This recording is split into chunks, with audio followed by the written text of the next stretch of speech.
아, 안녕하세요. 저는 김준영 교수님 연구실 소속 학부연구생 바이오메디컬 화학공학과 손예진이라고 합니다. 발표 시작하겠습니다. 아, 제가 발표할 논문은 유동층 반응기 내에서 어트리션으로 인해 입자 크기가 어떻게 되는지를 예측하는 논문입니다. 목차는 다음과 같습니다.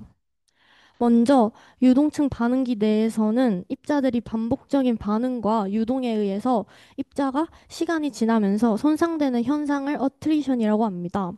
여기서 입자들의 어트리션에도 종류가 있는데요. 먼저 입자들이 큰 충격을 받아서 견디지 못하고 그냥 깨져버리는 것을 프래그멘테이션이라고 하고요.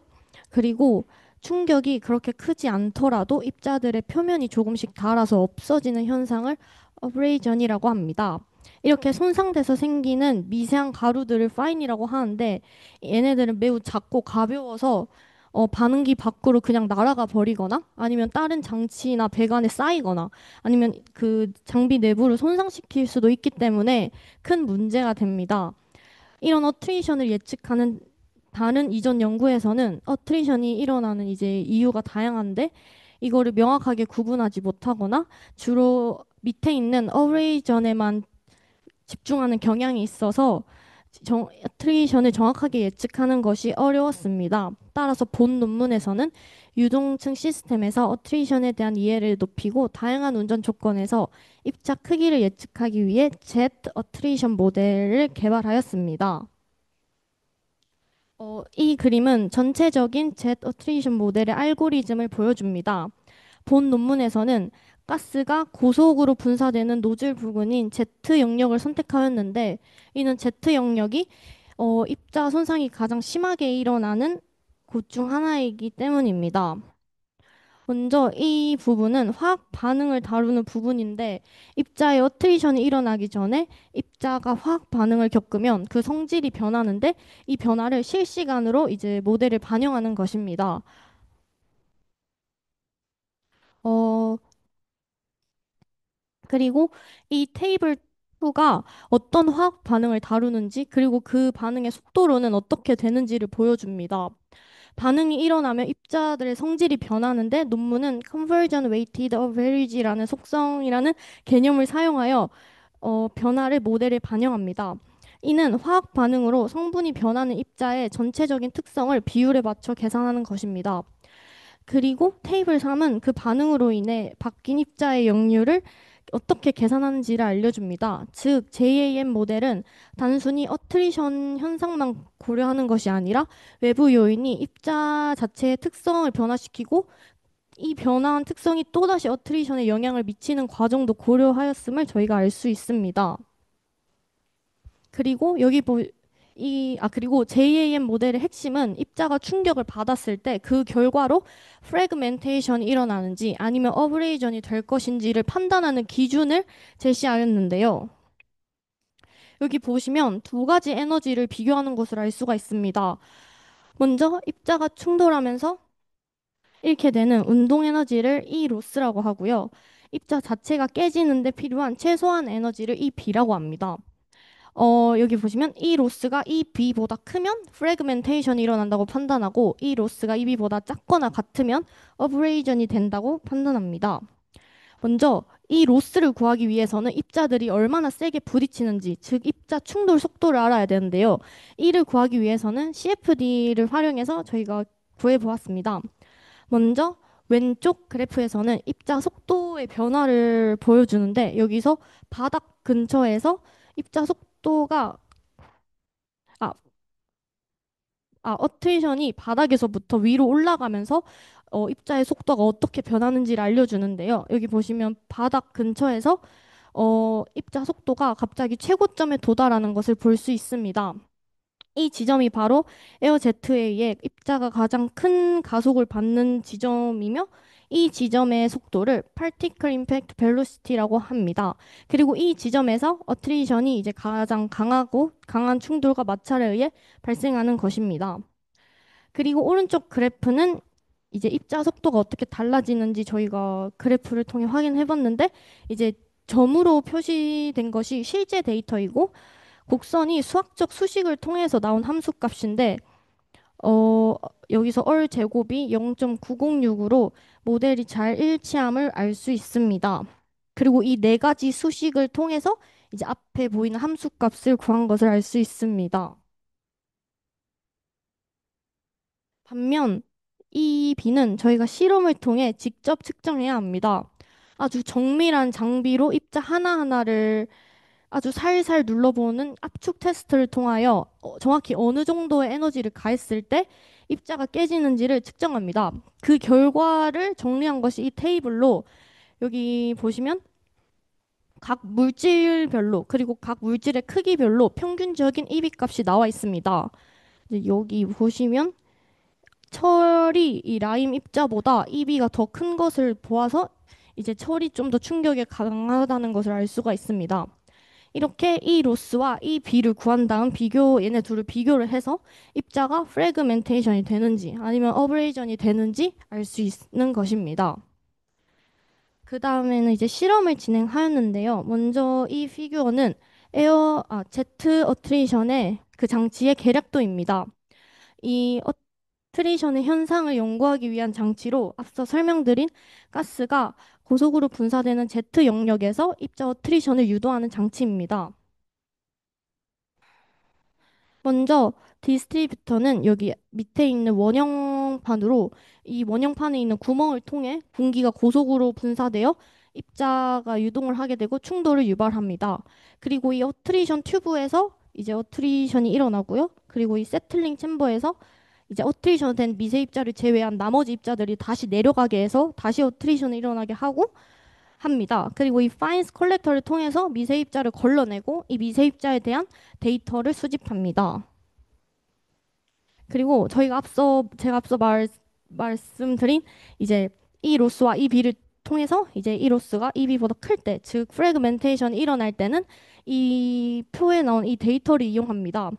이 데이터는 프래그멘테이션 모델링의 핵심 입력 값으로 입자가 깨진 후에 생성된 조각들의 크기 분포를 담고 있고 앞서 말씀드린 그 입자 하나하나를 눌러보는 압축 테스트를 통해 얻은 표입니다. 프래그멘테이션은 입자 크기가 더 큰 크기에서 작은 크기로 질량을 교환하는 방식의 질량 교환 단계 모델을 사용하는데요. 이제 어떤 크기 그룹의 입자들이 깨지면 그 결과로 생겨나는 더 작은 조각들이 어떤 크기 그룹으로 또 얼만큼 어떻게 분포되어 있는지를 예측하는 방식입니다. 이러한 데이터를 바탕으로 질량 교환 비율을 계산하여서 모델링합니다.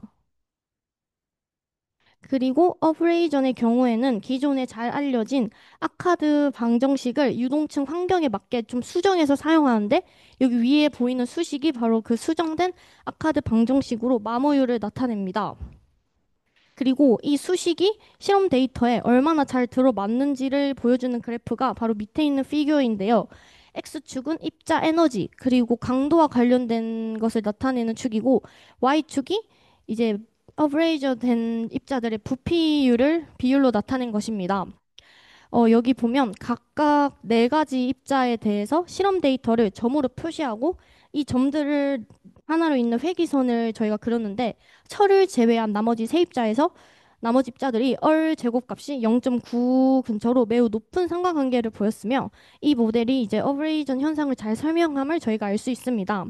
그리고 이 회기 분석을 통해서 고유 상수값인 KABR 값도 저희가 구할 수 있는데 이는 저희가 맨 처음 보았던 JAM 알고리즘에서 사용되는 필수 입력 값으로 나중에 사용됩니다.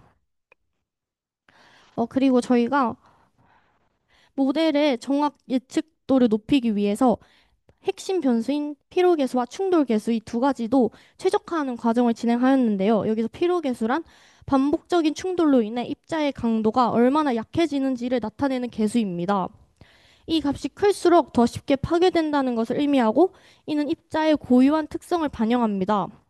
그리고 충돌 계수는 이론적인 충돌 모델과 실제 유동층 환경의 복잡성을 보정하는 값으로 입자들의 밀도, 크기, 그리고 가스 유동 조건에 따라 달라집니다. 이제 실험 결과에 대해 말씀드리겠습니다.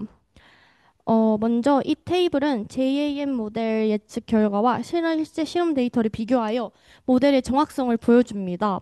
다양한 실험 조건 하에서 계산된 상대 평균 오차값인 RME 값을 보여주는데요. 이 RME 값이 낮으면 낮을수록 예측 결과가 이제 실험 실제 결과 비슷하다는 거를 알 수 있는데 여기 보시면 대부분의 RME 값이 0.2 미만으로 예측이 잘 되었음을 알 수 있었습니다. 그리고 가디리 모델이라고 저희가 기존의 다른 모델과 비교 분석도 진행하였습니다. 먼저 왼쪽에 있는 A가 기존 모델인 가디리 모델인데요. 하나씩 설명을 하면 이제 실선이 업트레이션이 일어나기 전에 그 데이터 값을 나타낸 것이고 점선이 6시간 동안 800도에서 어트레이션 된 후 입자 분포를 나타냅니다. 그리고 파란색 점선이 30초 동안 어트레이션인 그 시뮬레이션의 결과를 나타낸 값이고 빨간색 점선이 60초 동안 시뮬레이션 된 결과를 나타냅니다.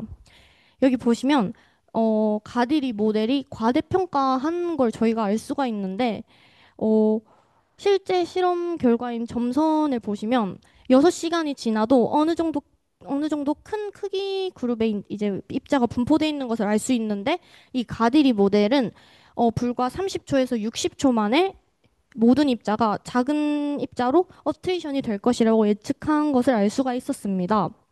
그리고 오른쪽에 B, B 피규어가 이제 Z 어트리션 모델의 예측 결과인데요. 여기 보시면 빨간색 점선이 이제 6시간 동안 어트레이션 시뮬레이션을 돌린 결과입니다. 여기 빨간색 점선과 점 실선들과 이렇게 비교를 해보면 JAM 예측이 실제 실험 결과와 잘 일치함을 보여주고요. 기존 모델의 한계도 잘 극복했음을 저희가 알 수 있었습니다. 그리고 마지막으로 어, 고체 입자의 누적 질량 분포를 이 실험 데이터와 시뮬레이션 결과를 비교를 해보았는데요. 여기서 각 점으로 표시된 게 실제 실험에서 측정된 데이터를 나타내고 점선과 실선으로 연결한 것이 예측 결과입니다. 이 피규어를 통해서도 JAM 모델이 다양한 입자 종류와 반응 조건에서도 입자의 어트레이션으로 인한 크기 변화를 잘 예측한다는 것을 알 수 있었습니다. 이제 결론을 말씀드리겠습니다. 먼저 이 논문이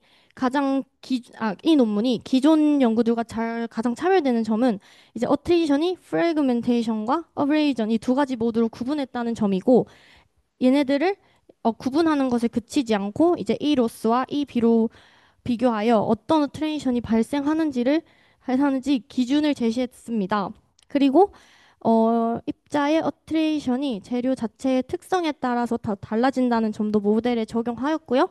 그리고 피로 계수와 충돌 계수라는 두 가지 매개 변수도 실험 데이터에 맞춰 최적화하였습니다. 그 결과로 Z 어트레이션 모델이 기존의 다른 모델들보다 우수한 예측 성능을 가져 광범위한 적용 가능성이 입증하였습니다. 이상 발표를 마치겠습니다. 감사합니다.